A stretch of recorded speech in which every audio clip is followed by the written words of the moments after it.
Hello everyone and welcome back to my channel. It's Christina from Our Wood Home. In today's video, I'm going to be showing you how to knit this little pumpkin garland. It's pretty straightforward if you have some basic knitting skills. What you'll need to know how to do is a knit stitch, a purl stitch, and how to bind off stitches. I don't think the needle size is super important here, nor is the weight of the yarn, but you kind of just want to make sure that you're using a good sized yarn for the appropriate sized needles. So to make this, you are going to need knitting needles in any size. I prefer a 6mm needle. You're also going to need orange yarn in any weight, but if you're using a small needle like the 6mm, you're going to want to use a lightweight yarn. You're also going to need a tapestry needle, some fabric scraps or stuffing, something for the pumpkin stem like a twig or pipe cleaner or whatever, and you're going to need some yarn or string if you plan to make this into a garland. To make these little pumpkins, you're going to cast on 40 stitches using your orange yarn. Then you're going to knit 2 and purl 2 for the entire row to create a ribbed effect. Alternatively, you could just do knit stitches, no purls, but the finished pumpkin is going to look different. I like doing the rib because it kind of looks a little bit more like a pumpkin in my opinion. You're going to continue in a knit 2, purl 2 pattern until you reach the desired length of your pumpkin. Then you're going to bind off all the stitches and leave a long tail. So you're essentially going to have a rectangle shape. This is what I've knit so far, and I think I've decided this is going to be as big as my pumpkin will be. Now I'm just going to bind off all these stitches. We've just knit basically a square or a rectangle, and this is my edge that's been cast off, and there's one loop remaining. So I've cut a long tail and threaded that just on a tapestry needle, and I'm going to put it through that loop and pull it tight, which is hard to do one-handed. Now what we're going to do is sew the long sides together, just using this. This is the side that's been sewn up. Now I'm going to run my needle through these stitches and draw it tight. This is what it looks like running through a few of the stitches. Just the very top stitch, and do this the whole length. Okay, all the stitches are through the top. Let's see if I can pull this one-handed.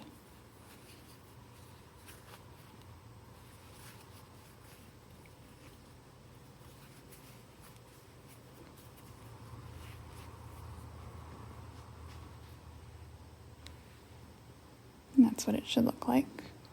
I pulled the needle off too quickly. I should have kept it threaded for a little bit longer because I needed to tie a nice double knot just to make sure that this doesn't come undone.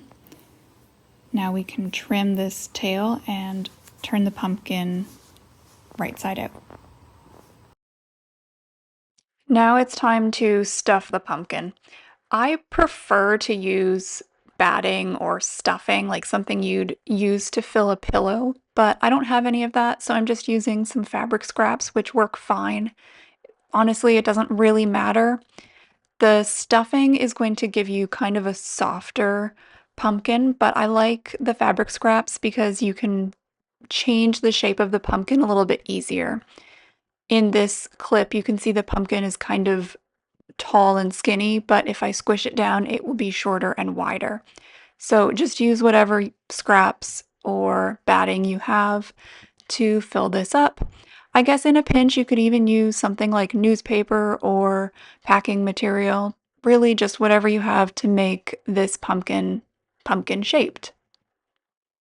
Once it's as full as I would like it to be, I'm going to take my tapestry needle and thread that with the same orange yarn.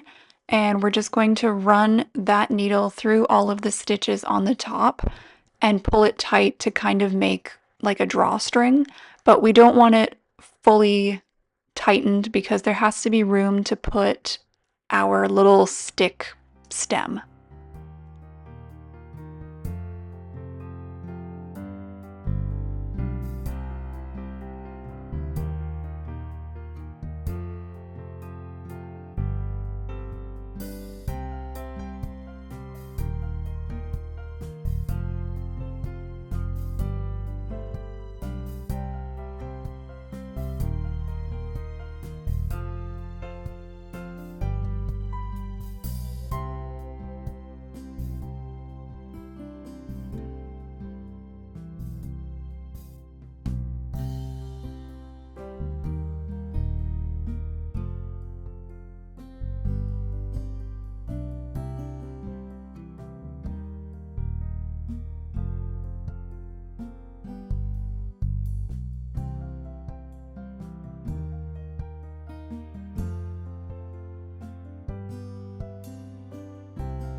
I'm running the needle through the stitches again and just making sure to pull it really tightly around that stem, and then tying a knot before cutting off the thread.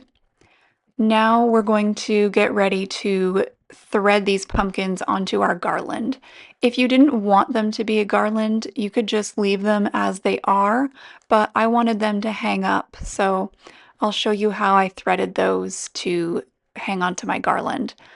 I'm just using a scrap piece of yarn that I had. It's not the same color as the pumpkin, but you definitely could use the same as the pumpkin. It's really just a personal preference.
Thank you so much for watching this video. I hope that you enjoyed it. Let me know in the comments if you plan to make a knit pumpkin garland. Also, please don't ask me for a crochet version because I don't know how to crochet, only knit, and I'm sure there's other great tutorials out there. Again, thank you for watching and have a great rest of your day.